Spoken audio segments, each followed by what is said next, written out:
José y yo tenemos que hablar. ¿Por qué no comes la papa? Explícamelo. Explícamelo. 15 meses tenés. 15 meses.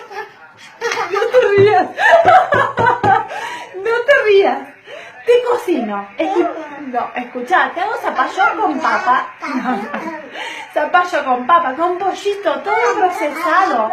Tiene queso mantecoso, queso cremoso, tiene nutrientes, vitaminas, calcio. ¿Por qué no comes? Explícame, dale. Deja de hacer caras. Escúchame. ¿Por qué no comes la papa? Tenés que comer la papa. Mira, mira, le vamos a mostrar. ¿Por qué no comes la papa vos, Angelina? Angelina Zamotti Padilla. ¿Por qué? Explícamelo a mí, mírame a mí. Ey, a mí mírame, mírame a mí. A mí, acá mírame. ¿Por qué no comes la papa? Espera tu respuesta. ¿Qué? No come. Contame a mí. No mires para ahí. Acá.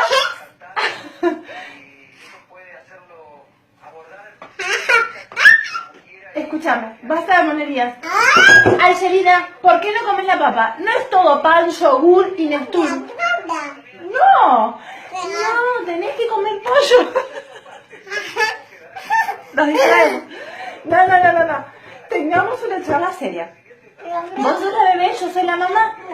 Yo sé lo que es bueno para vos. Tenés que entender. No. ¿Por qué no comés? Deja de mirarte la pantalla. A ver, escucha. ¿Por qué? No entiendo qué me querés decir. ¿Y te gusta la banana?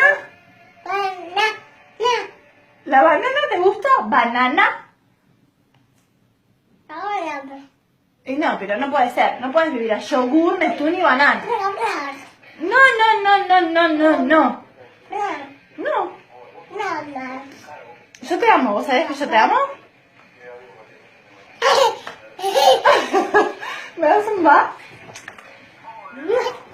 Bueno, no importa que comas. Saludamos. Tiraba.